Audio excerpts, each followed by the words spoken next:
형제들아, 내가 법 아는 자들에게 말하노니 너희는 그 법이 사람이 살 동안만 그를 주관하는 줄 알지 못하느냐. 남편이 있는 여인이 그 남편 생전에는 법으로 그에게 매은 바 되나 만일 그 남편이 죽으면 남편의 법에서 벗어나느니라. 그러므로 만일 그 남편 생전에 다른 남자에게 가면 음녀라. 그러나 남편이 죽으면 그 법에서 자유롭게 되나니 다른 남자에게 갈지라도 음녀가 되지 아니하느니라. 그러므로 내 형제들아, 너희도 그리스도의 몸으로 말미암아 율법에 대하여 죽임을 당하였으니 이는 다른 이 곧 죽은 자 가운데서 살아나신 이에게 가서 우리가 하나님을 위하여 열매를 맺게 하려 함이라. 아멘. 유난히 이렇게 힘든 날이 있는 것 같아요. 그냥 일부 예배 때부터 목이 막 잠겨가지고는 그냥 힘든 거예요. 일부 예배 끝나고 나서 아무도 만나지 말고 가만히 입 꽉 다물고 있어야지. 이 꽉 다물고 의자 이제 딱 깜빡 졸아버렸어. 눈을 딱 뜨니까 10시 45분이야. 깜짝 놀랐어. 만약에 10시 45분에 깨지 못했으면 오 마이 갓. 저희 장로님 피곤하죠. 유난히 삶을 살아갈 때 피곤할 때가 있는 것 같아. 유난히 어떤 특별한 일 때문에 그렇겠죠. 근데 또 특별한 일이 아니더라도 평상시 이쯤이면 했던 일이라도 굉장히 그게 크게 나에게 부담을 주고 어려운 때가 있는 것 같아요. 사람이라고 하는 게 이만큼 기준을 정하기가 나는 여기까지는 난 할 수 있어. 또 믿음으로 하나님께 다 맡기면 돼. 제가 그 얘기 했나요? 교육자회에 가서 제가 설교를 하면서 하나님께 모든 걸 다 맡기십시오. 이 말 제일 많이 하는 직업군이 누군지 아냐 그랬더니 다 목사님들이 웃는 거예요. 왜냐하면 자기들이 그러니까 맨날 하나님께 다 맡기라 그러잖아요. 그래서 제가 또 그랬어요. 그러면서 하나님께 제일 못 맡기는 직업군이 누군지 아냐 했더니 목사님들이 막 또 웃는 거예요. 누구니까 그게 지기들이니까 나니까. 하나님께 다 맡기자고 그러거든요. 근데 왜 피곤해? 목사님 왜 피곤하세요? 한 주간 무슨 일이 좀 있었더라도 하나님께 다 맡기면 되잖아요. 그렇죠? 그런데 피곤해. 이게 우리의 연약함이에요. 여러분이 믿음이 꼭 없어서만도 아니고 내가 어떤 부분에 많이 꼭 부족해서만도 이게 나의 뭐다? 연약함이다. 그래서 우리에게 뭐가 필요해요? 은혜가 필요합니다. 은혜가 필요합니다. 이 시간 로마서 오늘 본문 7장 말씀에 보면 무슨 전 남편 얘기가 나오고 남편이 있는데 다른 남자 만나면 음녀가 되고 어느 순간부터는 다른 남자 만나도 되고 지금 그런 얘기가 아니라 율법에서 우리가 은혜의 삶을 사는 과정을 말씀하고 있는 거예요. 자, 심천보 집사님 오늘 누구 지명하고 넘어가야 되겠죠? 예. 염성철 장로님 지명하겠습니다. 장로님 뽑히셨습니다. 예, 다 알고 있었어요? 예. 자, 우리 심 집사님 부탁드릴게요. 네. 로마서 7장에서 바울은 우리와 율법 사이의 관계를 묘사한다. 율법이란 하나님이 허락하신 축복을 우리의 행위에 돼서 이루려고 하는 것이다. 형제들아, 내가 법 아는 자들에게 말하노니 너희는 그 법이 사람이 살 동안만 그를 주관하는 줄 알지 못하느냐. 남편이 있는 여인이 그 남편 생전에는 법으로 그에게 바 되나 만일 그 남편이 죽으면 남편이 법에서 벗어나느니라. 이 말씀은 부부관계에 대해서 가르치는 것이 아니다. 이 구절은 믿는 자와 율법과의 관계를 결혼 관계로 비유해 설명하고 있는 것이다. 바울이 말하고자 하는 것도 바로 이것이다. 당신과 나는 율법 아래에서 태어났다. 언제 그렇게 되었는가? 언제 우리는 율법과 결혼하게 되었는가? 태어날 때부터라고 말하는 사람이 있을 것이다. 그러나 아니다. 우리가 이 세상에 태어나기도 훨씬 이전으로 거슬러 올라간다. 아담이 선악과를 먹었을 때 그는 율법과 결혼한 것이다. 결과적으로 아담으로 후손으로 태어난 우리는 모두 율법과 결혼한 상태로 이 세상을 살게 된다. 율법과의 결혼이 어떨 것 같은가? 그는 얼마나 요구가 많은 존재인지 내가 하는 모든 일을 계속해서 비판한다.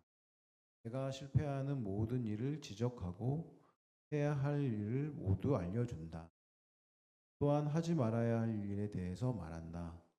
문제는 이 남편이 나에게 해주는 모든 말이 절대적으로 맞는 말이라는 것이다.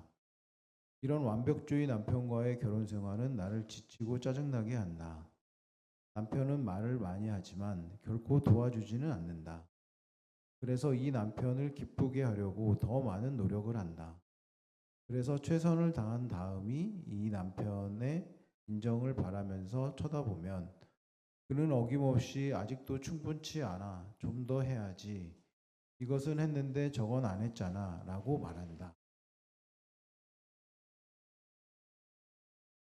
남편의 지적을 되새기며 아무리 많은 일을 열심히 하더라도 이 남편은 만족하지 않는다. 그렇다면 이 남편을 교육시켜야 되지 않겠는가? 남편에게 당신도 그렇게 하고 있느냐고 맞대응을 해야 하지 않겠는가? 그런데 당신은 그렇게 할 수가 없다. 이 남편은 완벽하기 때문이다. 그와 결혼해서 살다 보면 그는 언제나 명령을 하기 때문에 어느 순간 더 이상 지적하고 시키는 대로 하기가 싫어진다. 그러나 불행하게도 죽음이 서로를 갈라놓기 전까지 우리는 이렇게 율법과 결혼한 상태를 벗어날 수 없다는 것이다. 더 불행한 소식은 율법은 결코 죽지 않는다는 사실이다.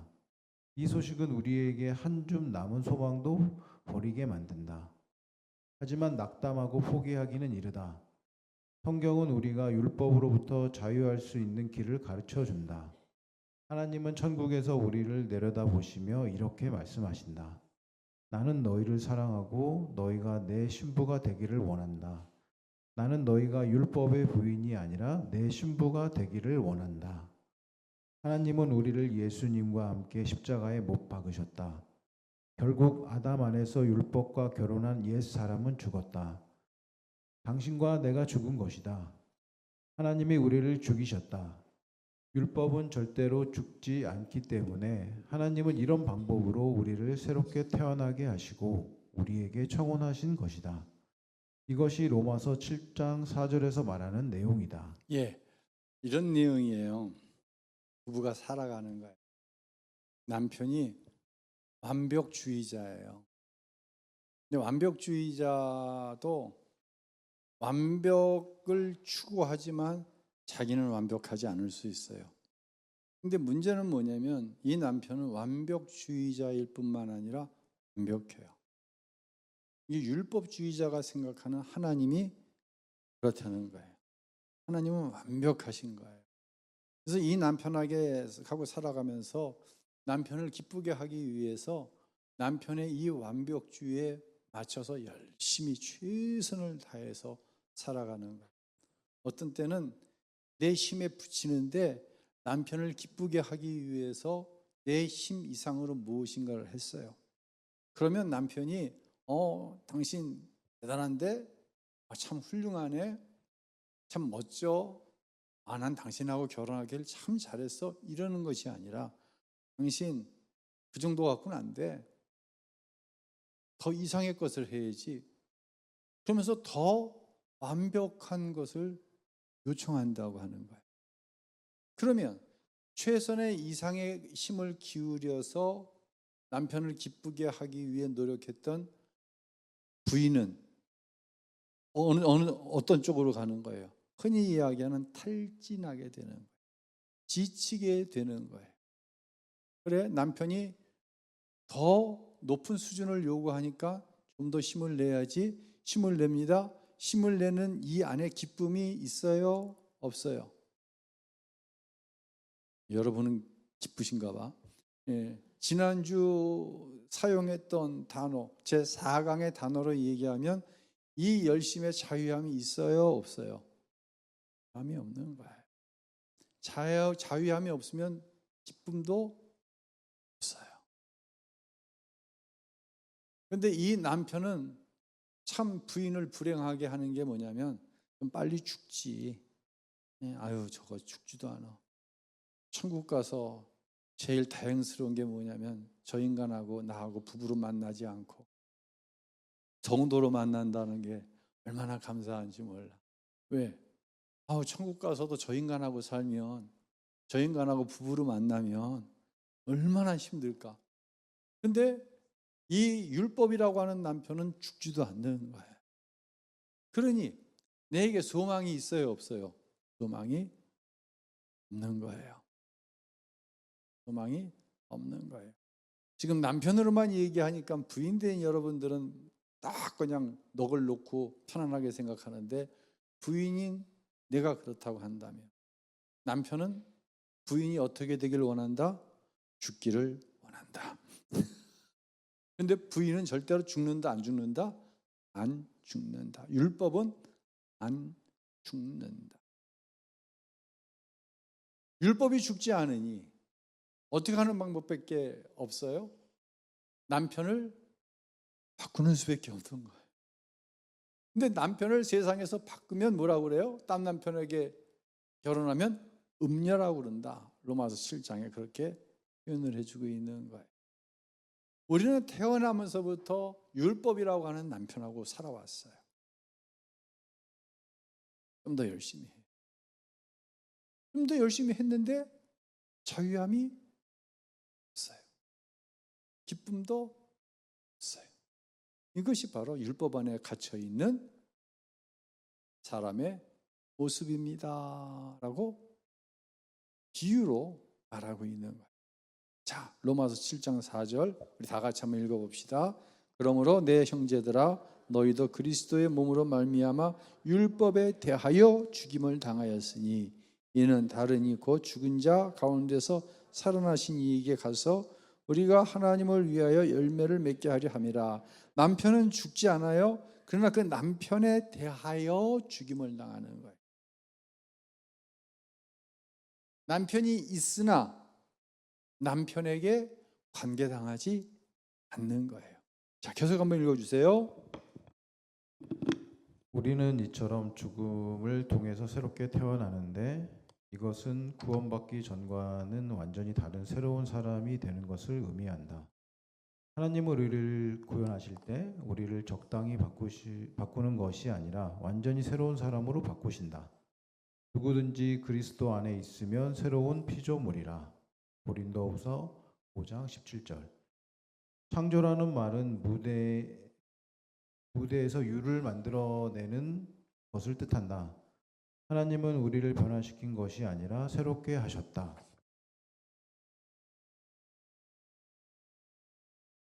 이렇게 우리가 거듭날 때 아담 안에 있던 그 옛사람은 죽었다.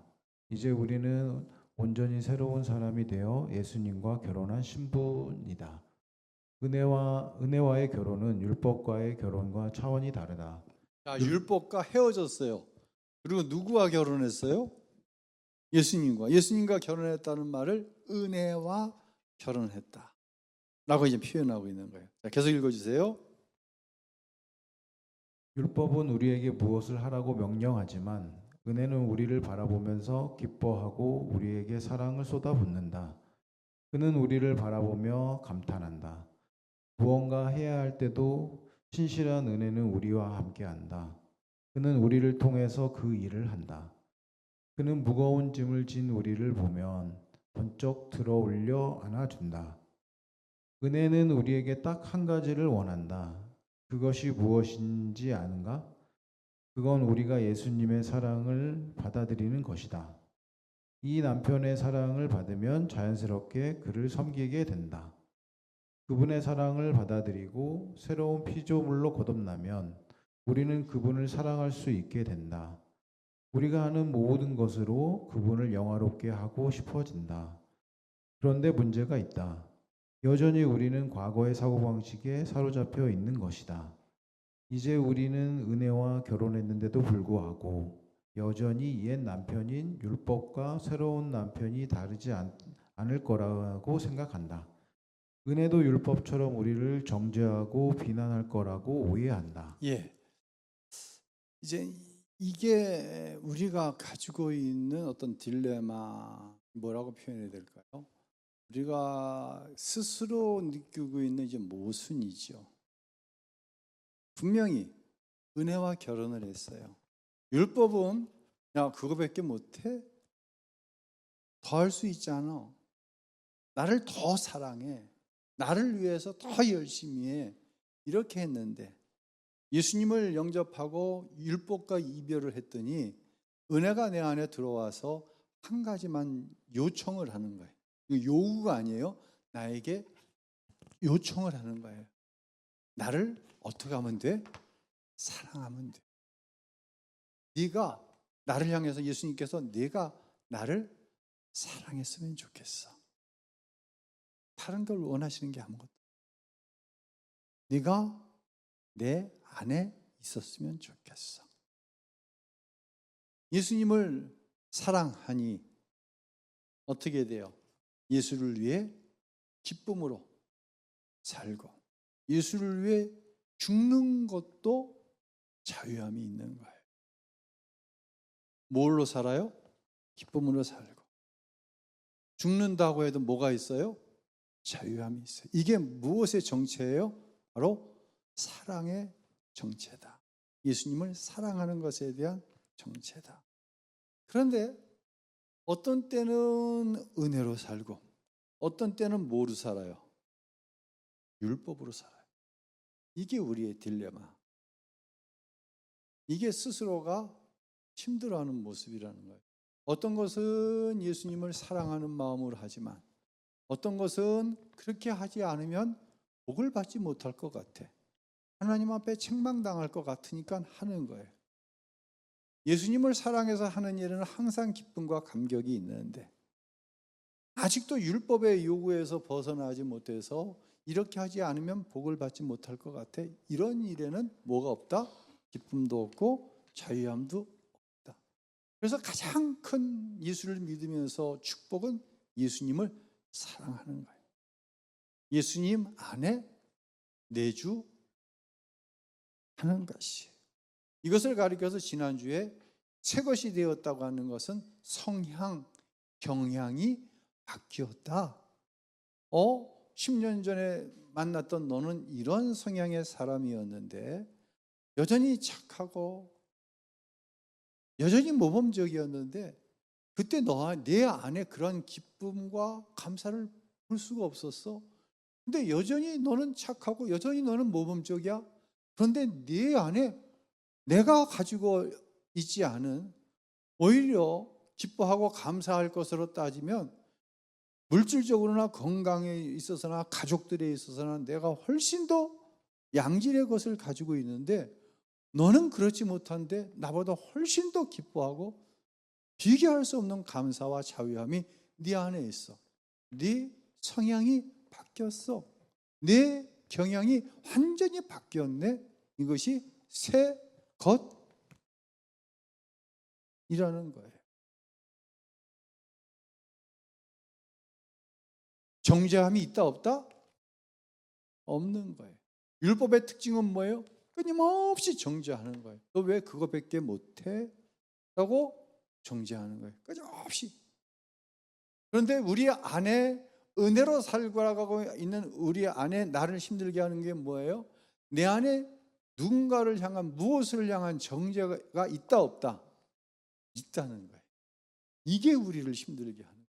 그러니까 성향이 바뀐 예수로 새로워진 우리에게의 힘듦은 예전의 힘듦과는 완전히 다른 거예요.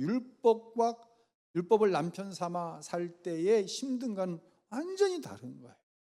은혜로 살아가는데 내 마음속에, 내 생각 속에, 내 입술에 여전히 율법적인 요소가 있다 없다? 있다 없다? 제가 강요하는 거 아니에요? 있어요. 내 안에 있다는 거예요. 그 율법적인 요소가. 그래서 정죄하는 거예요. 분명히 나는, 여러분은, 그런 율법적인 요소가 있는 저와 여러분은 분명히 예수님의 이름으로 구원 받았어요? 안 받았어요? 구원 받았어요. 여러분 하나님의 자녀 맞죠? 하나님의 자녀 맞죠? 그런데 내 안에 그런 율법적인 요소가 있어요. 그래서 바울이 율법을 가리켜서 원수라고 얘기하는 거예요. 아니, 율법은 이것이 하나님의 말씀인가 아닌가를 분별해주는 잣대라고 얘기했는데 왜 율법이 원수야? 은혜와 결혼했는데 이 율법이 예수님과 내 사이에 끼어들어갖고 자꾸만 나를 정죄합니다. 자꾸만 나로 하여금 누군가를 은혜로 바라보는 것이 아니라 정죄하게끔 만드는 거거든. 이것이 은혜로 구원받고 은혜로 자유함을 누리며 살지만 이 원수된 율법이 예수님과 내 사이에 끼어든다는 거예요. 끼어든다는 것이. 그래서 성경은 이런 상태를 어떠한 상태다? 간음의 상태다라고 표현을 하는 거예요. 예수님도 섬기고 옛 남편인 율법도 섬기는 것. 이것을 영적인 간음이라고 이야기를 합니다. 자, 계속해서 읽어주세요. 그분의 사랑을 받아들이고 새로운 피조물로 거듭나면 우리는 그분을 사랑할 수 있게 된다. 우리가 하는 모든 것으로 그분을 영화롭게 하고 싶어진다. 그런데 문제가 있다. 여전히 우리는 과거의 사고방식에 사로잡혀 있는 것이다. 이제 우리는 은혜와 결혼했는데도 불구하고 여전히 옛 남편인 율법과 새로운 남편이 다르지 않을 거라 생각한다. 은혜도 율법처럼 우리를 정죄하고 비난할 거라고 오해한다. 이거 읽었던 거 읽었어요. 예. 들어도 참 목소리가 좋으니까 은혜가 되네. 계속 읽어주세요. 예. 바울은 로마서 8장. 사실 제가 노안 때문에 이게 잘 안 보여요 지금. 그래가지고 안경을 들고 왔어야 되는데 이게 노안 때문에 딱 이 거리가 너무 안 보입니다 지금. 윤세희 집사님 좀 도와드려요. 저 양해 좀 부탁드리겠습니다. 네, 읽겠습니다. 예. 바울은 로마서 8장에서 예수 그리스도 안에 있으면 결코 정죄함이 없다고 했다. 예수 안에서 생명을 누리게 하는 성령의 법이 우리를 죄와 죽음의 법에서 해방시켜 주었기 때문이다. 우리가 죄를 지었을 때 마음의 찔림은 우리를 다시 예수님께 나오도록 한다. 반면 정죄감은 우리를 예수님으로부터 멀어지게 한다. 하지만 예수 그리스도는 우리를 비난하지 않는다. 성령님은 우리에게 찔림을 주고 이것을 통해서 예수님께서 더 가까이 오게 만드는 것이다. 이 진리를 알아야 우리는 참 자유를 누리며 살 수 있다. 그런데 우리는 예수님을 율법과 같다고 생각한다. 그래서 내가 주님이 원하는 사람이 될 수 있도록 내게 할 일을 말해주세요 라고 예수님께 말한다. 이것은 후퇴하는 삶이다. 의로움은 우리가 어떤 일을 해서 받는 것이 아니라 그저 예수님을 믿음으로 그분에게서 받은 선물이다. 하지만 당신 안에 율법적인 생각의 틀이 조금이라도 남아있으면 내가 당신을 위해 무엇을 해야 하는가? 라고 예수님께 묻게 된다. 이때 율법은 기뻐하면서 당신이 해야 할 것들이 빼곡히 적힌 긴 목록을 보여줄 것이다. 우리는 은혜와 결혼했다. 그러나 진리를 모르면 율법을 다시 찾게 된다. 그에게 할 일을 말해달라고 하며 다시 그와의 관계에 얽매이게 된다. 그러다가 그를 찾아간다. 그것을 간음이라고 한다. 믿는 자가 이처럼 율법에 얽매여 사는 삶으로 돌아가는 것을 의미하는 것이다. 하지만 우리는 율법에 대해 죽었다. 이제 우리는 은혜의 신부가 된 것이다. 이것을 깨닫는 것이 중요하다. 우리 삶은 규칙이나 의무가 아니라 예수님과의 관계에 의해서 이루어진다.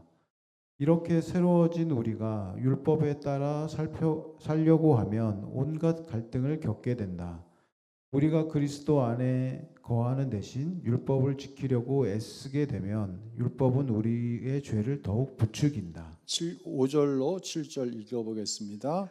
우리가 육신에 있을 때에는 율법으로 말미암아 죄의 정욕이 우리 지체 중에 역사하여 우리로 사망을 위하여 열매를 맺게 하였더니 이제는 우리가 얽매였던 것에 대하여 죽었으므로 율법에서 벗어났으니 이러므로 우리가 영의 새로운 것으로 섬길 것이요 율법 조문에 묵은 것으로 아니할지니라.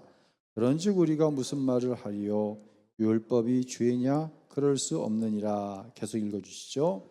죄의 정욕이 율법으로 말미암는다고 성경이 말하고 있지 않는가? 율법은 자기의 임무 곧 우리가 죄인인 것을 깨닫게 하는 데에 온 힘을 기울인다. 율법은 우리가 아무리 노력해도 경건한 삶을 살 수 없다는 것을 깨닫게 한다. 그래서 나는 할 수 없으니 주님이 대신 좀 해달라고 말하게 된다. 예, 노안을 위해서 우리 7절 8절 다 같이 읽습니다. 율법으로 말미암지 않고는 내가 죄를 알지 못하였으니 곧 율법이 탐내지 말라 하지 아니하였더라면 내가 탐심을 알지 못하였으리라. 그러나 죄가 기회를 타서 계명으로 말미암아 내 속에서 온갖 탐심을 이루었나니 이는 율법이 없으면 죄가 죽은 것이라. 바울은 계명을 통해 죄가 자기 길을 찾아온다고 했다. 11절 다 같이 읽습니다. 죄가 기회를 타서 계명으로 말미암아 나를 죽이고 그것으로 나를 죽였는지라. 계속 읽어주세요. 우리가 율법에 따라 살면 패배는 자명한 사실이다. 율법을 따라 살면 우리는 실패할 운명에 처할 수밖에 없다. 율법은 우리가 죄를 짓도록 자극한다.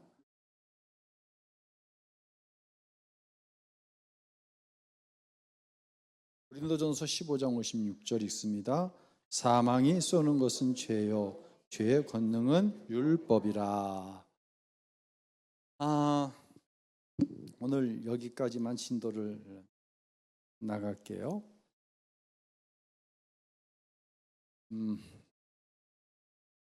이번 주간에 있었던 일이기 때문에 좀 함께 나눔을 가지고 싶어요.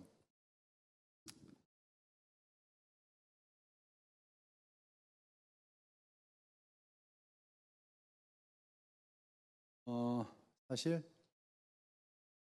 오늘 주보에 표인숙 권사님 붙인 장례 광고가 못 나갔어요. 너무 죄송해요. 근데 뭘 신경 쓰다가 그걸 놓쳐버렸냐면 강경희 집사님의 딸 장례 문제를 주보에 내야지 옳으냐, 내지 않는 것이 옳으냐, 이 생각을 하다가 엉뚱한 생각을 하다가 엉뚱한 다른 걸 놓쳐버린 거예요.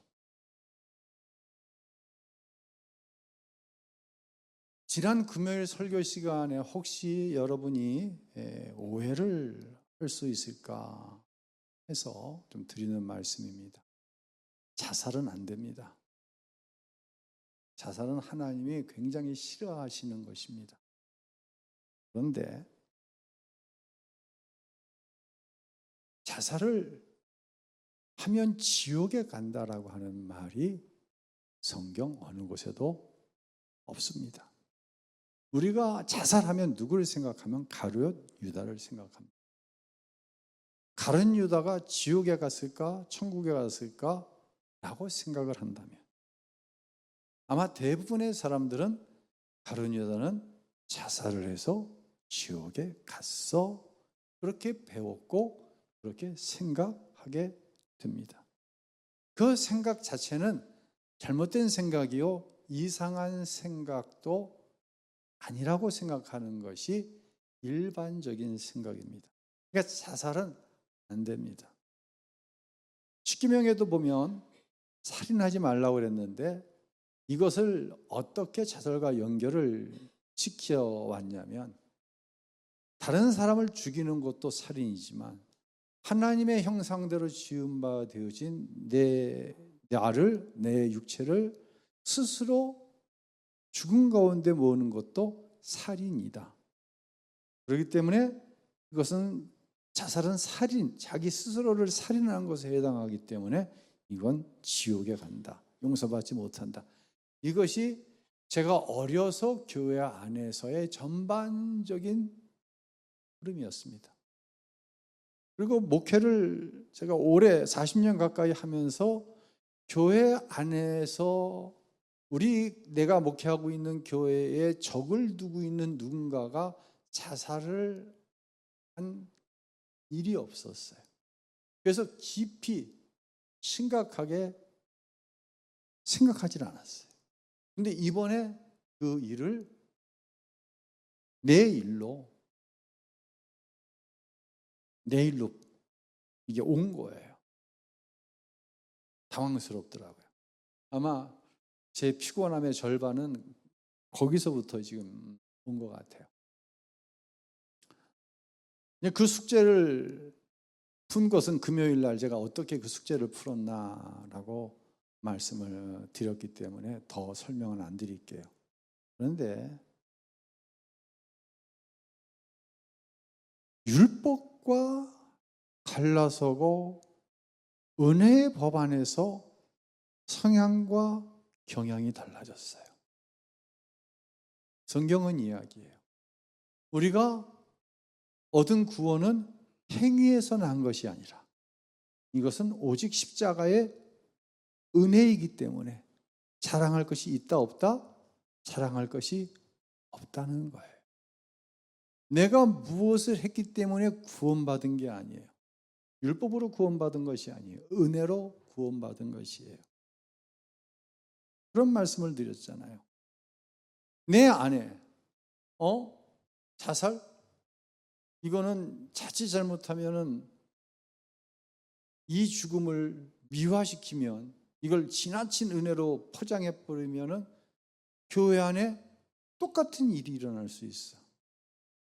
자살해도 우리 목사님은 은혜로 천국 갈 수 있다고 하셔. 똑같은 일이 벌어질 수 있어. 그렇기 때문에 대전제는 뭐냐면 자살은 안 된다는 거예요. 혹시 여러분 가운데 그런 마음을 가지고 계신 분 있으면 빨랑 바꾸세요. 예수님께 정말 맡기세요. 하지만 다시 말씀드리지만 우리 가운데 그 누구도 자기의 행위로 구원받은 사람 없어요. 우리가 천국 가는 유일한 이유는 뭐예요? 예수님의 십자가의 은혜로 구원받은 거예요. 십자가의 은혜로 우리는 천국에 가는 거예요. 십자가의 은혜를 받고 살면서 때로는 이 율법이라고 하는 놈이 끼어들어 가지고 영적인 간음의 상태에 들어가는 경우가 우리 모두에게 있어요. 우울증으로, 공황장애로, 알코올 중독으로 괴로워하다가 도저히 견딜 수 없어서 스스로의 생명을 끊었어요. 이것을 율법으로 해석하느냐, 은혜로 해석하느냐는 엄청난 차이가 나는 거예요. 제가 금요일 날 그런 말씀을 드렸어요. 하나님께서 우리 교회가 얼마나 건강한지를 시험하시는 것 같다. 꼭 이 문제가 아니더라도. 저는 너무 감사했던 것은 만약에 이 사실을 노출시켰을 때 그 누군가가 심각한 상처를 받는다고 한다면 노출시킬 수 있어요? 없어요? 노출시킬 수 없습니다. 혹시라도 여러분의 가정 안에 죄송합니다. 이런 일이 벌어졌으면 여러분은 오픈하겠어요? 오픈하지 않겠어요? 오픈하지 않는다고 한다면 왜 알리지 않습니까? 자살은 창피한 거니까. 자살하면 지옥 간 것이니까. 이건 어디에 지금 매여 있는 상태예요? 율법에 매여 있는. 유족에게 엄마와 오빠에게 물었어요. 교회에 있는 그대로 부고를 띄우겠다. 그렇게 하십시오. 그리고 여러분에게 그렇게 했어요. 그리고 저는 마음속에 은근한 기대를 가지고 있었어요. 유치부가 어제부터 성경학교입니다. 이제 유치부 담당은 우리 최경희 권사님하고 우리 뭡니까 안여정 집사님이 실질적인 거 하지만 이제 부목사님께서 유치부 성경학교는 전체적으로 함께 이끌어 가시니 강 목사님이 청년 담당이고 청년이 그런 일을 당했지만 갈 수가 없고 황 전도사님 수련회에 가 있고 승합차 다 거기 가 있고 풀장을 운영한다고 있고 우리 역량이 없어요. 이게 누가 갈 수 있을까? 누가 갈 수 있을까? 그저 내 승용차 한 대 정도로 다녀야 되는 게 아닌가. 근데 깜짝 놀랐어요. 어떻게 12명이 갔어요. 이런 상황 속에서 12명이 그 장례에 함께 했어요. 제가 설교 도중에 그런 얘기를 했어요. 여기 오신 분들 가운데는 우리 강 집사님과 마주서 갖고 말 한 번 섞어보지 않은 사람이 훨씬 더 많습니다. 이것이 우리 안에 있는 주님의 사랑이고 이것이 이 주님의 사랑이 우리를 이렇게 하나로 묶고 있는 것입니다. 이 일을 통해서 그 가정이 교회에 어떻게 될 것이다. 저는 큰 기대하지 않습니다. 그러나 우리가 향할 바를 향하는 것이 그것이 내가 받은 은혜이기 때문에 율법적인 요소들이 끼어 들어옵니다. 이 목사 너 그러다가 또 이런 일이 벌어진 것이 목사님이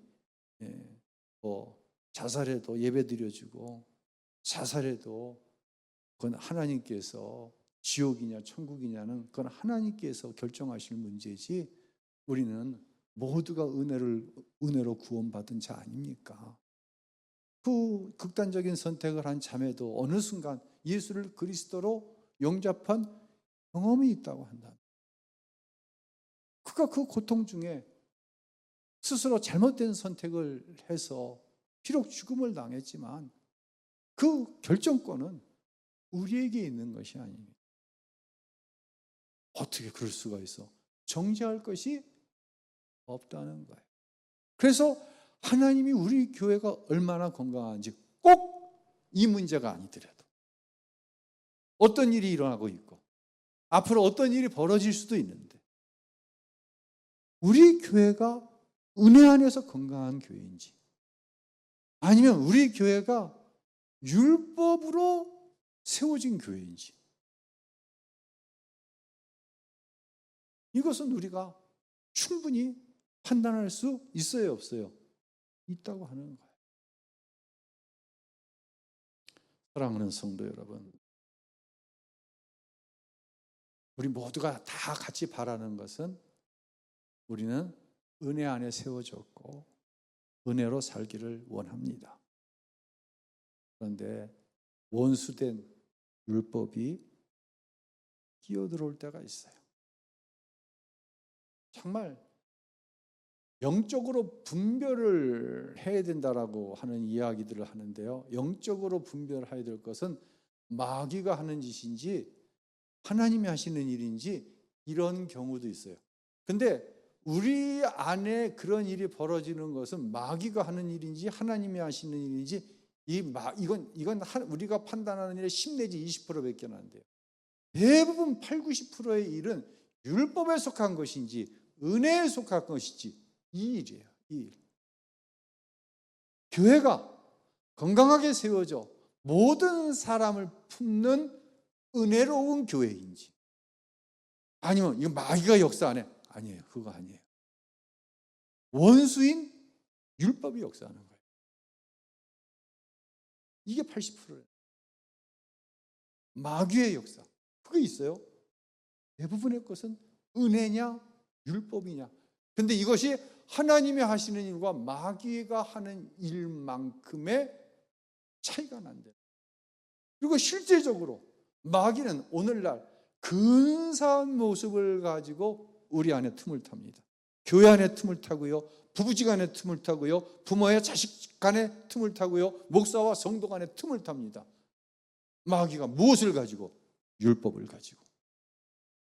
여기에 넘어가면 안 돼요. 율법을 가지고 틈을 타면은요, 은혜의 사람이 할 수 있는 말이 없습니다. 목사님, 왜 그 일을 이렇게 믿음으로 하시지 왜 그렇게 하셨어요? 심처모 집사 띨띨해가지고 그냥 글도 국문도 제대로 못 읽고 모르면 이렇게 나옵니다. 율법의 상태에서는 이렇게 나오는 거예요. 알았어요. 노안이 오셨구나 저 나이에. 하셨어. 그러면 달라지는 거야. 그러니까 우리가 재미있게 웃잖아. 이 차이예요.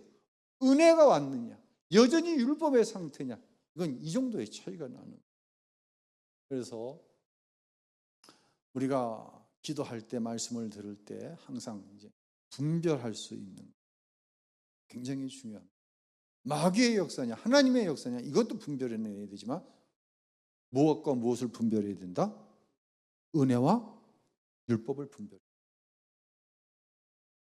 여기까지만 하도록 하겠습니다. 찬양하죠.